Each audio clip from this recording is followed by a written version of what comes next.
केलो सब ओरिया सजेलो द्वीप फूल धान अहिक ले सजेलो द्वीप फूल धान अहिक ले मैया पियो मिथिला धाम केलो सब ओरिया मैया पियो मिथिला धाम केलो सब ओरिया सजेलो द्वीप फूल धान अहिक ले सजेलो द्वीप फूल धान अहिक ले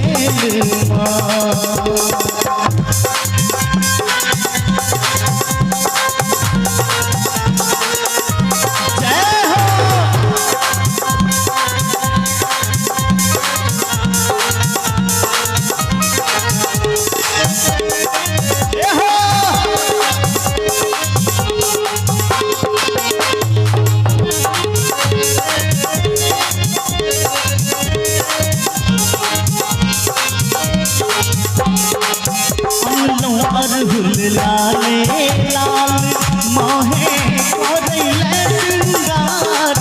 अनलो अरहुल लाले लाल मोहे करैले श्रृंगार।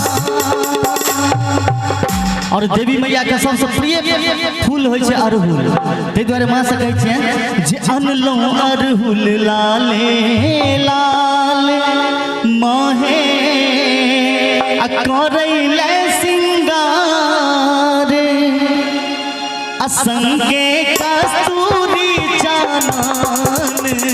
अहिक ले संगे कस्तूरी चानन अहिक ले मैया पियो मिथिला धाम केलो सब ओरियान मैया पियो मिथिला धाम केलो सब ओरिया सजेलो द्वीप फूल धान अहिक ले सजेलो द्वीप फूल धान अहिक ले सजेलो द्वीप फूल धान अहिक ले सजेलो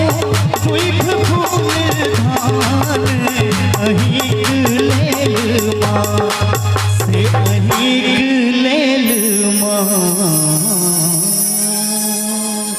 प्रेम से शेरों वाली